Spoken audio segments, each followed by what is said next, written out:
नमस्कार, super kitchen मराठीमध्ये आपलं स्वागत आहे।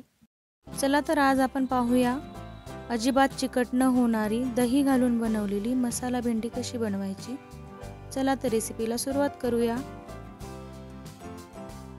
यासाठी मी 250 ग्रॅम भेंडी स्वच्छ धुवून कोरडी करून घेतलेली आहे। आता ही आपण कट करून घेऊया। देठाचा भाग आणि खालचा भाग आपल्याला कट करून मधोमध अशी कट देऊन घ्यायचे आणि भेंडी चेक करून घ्यायची। आणि नंतर आपल्याला असे दोन भाग करून घ्यायचे। आपल्याला सर्व भेंडी अशीच कट करून घ्यायची।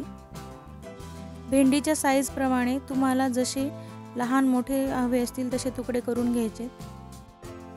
आता यावर थोडंसं मीठ, मिरची पावडर आणि 1.5 चमचा बेसन घालायचे आणि हे सर्व मिक्स करून घ्यायचे।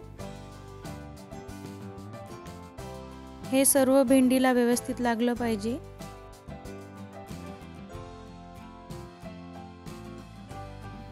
आता एका कढईमध्ये थोडंसं तेल घ्यायचे आणि ही भेंडी आपल्याला परतून घ्यायची आहे। लो टू मीडियम फ्लेमवर आपल्याला ही भेंडी परतून घ्यायची आहे आणि 80% आपल्याला ही भेंडी इथे शिजवून घ्यायची। या प्रकारे भेंडी परतून घेतल्यामुळे भेंडी चिकट होत नाही। आता परत थोडंसं कढईमध्ये तेल घेऊया। तेल गरम झाल्यावर त्यामध्ये थोडेसे जिरे घालूया। जिरे तडतडले की त्यावर थोडंसं हिंग घालूया। एक मोठा कांदा बारीक चिरून घालायचा आहे। कांदा थोडासा परतून झाल्यावर कट केलेली एक हिरवी मिरची घालायची आहे। हे सर्व छान फ्राय झाल्यावर आपल्याला ह्यावर अर्धा चमचा अद्रक लसणाची पेस्ट घालायची। अद्रक लसणाचा थोडासा कच्चेपणा गेल्यावर आपण ह्यात एक टोमॅटोची प्युरी घालूया। मी इथे एक मोठा टोमॅटो घेतला होता, तो मी मिक्सरवर फिरवून त्याची प्युरी बनवून घेतलेली होती। हे छान तेल सुटेपर्यंत परतून घ्यायचे आणि यावर थोडीशी हळद, अर्धा चमचा लाल तिखट, अर्धा चमचा मीठ, थोडीशी धनेपूड हे सर्व घालून मिक्स करून घ्यायचे। आता यात अर्धी वाटी फेटलेले दही घालायचे। दही घालताना गॅसची फ्लेम एकदम कमी करायची आहे।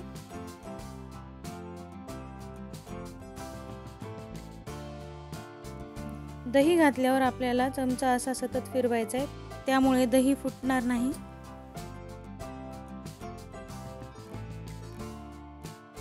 आता यात आपण फ्राय केलेली भेंडी घालूया आणि ही छान मिक्स करून घ्यायची।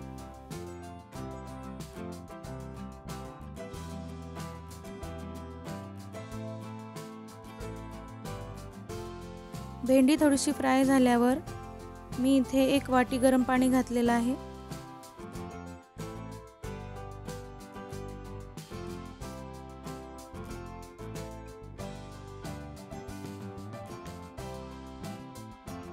भेंडी मीडियम फ्लेमवर शिजवून घ्यायची आहे। शिजत आल्यावर मीठ चेक करायचे। मी इथे थोडंसं मीठ घातलेलं आहे आणि सगळ्यात शेवटी थोडासा गरम मसाला घालायचा आहे, कोथिंबीर घालायची। हे सर्व मिक्स करून घ्यायचे। तयार आहे गरमागरम मसाला भेंडी। आता ही आपण सर्व करूया। माझा हा व्हिडिओ आवडल्यास व्हिडिओला लाईक करा आणि चॅनलला सबस्क्राईब करा।